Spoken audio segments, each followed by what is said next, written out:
Before he handed me the keys, the old owner looked at me for a long time. His eyes were tired, like someone who hadn't slept properly in years. "There's just one rule," he said quietly. "If someone asks you, 'Who are you?' at night, don't answer." I just laughed. It sounded like one of those old superstitions people invent to feel important. I thanked him, locked the door behind me, and told myself I was finally alone. That first night, the house felt hollow. Every little sound echoed longer than it should. The walls held this deep coldness that had nothing to do with the weather.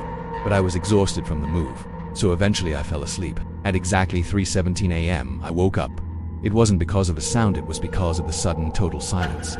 Then, from the other side of my bedroom door, a voice spoke. It was soft, calm, and completely human. "Who are you?" My throat went completely dry. I stared at the door, every muscle in my body frozen solid. The old man's warning echoed in my head. I didn't answer. 2 minutes passed, then 3. I was just starting to convince myself it was all a dream when the voice spoke again, but this time, it sounded uncertain. "Who am I?"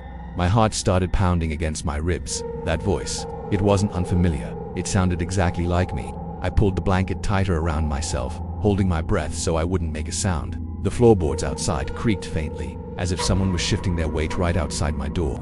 Then came the third question. But this voice was different. It was right up against the wood now.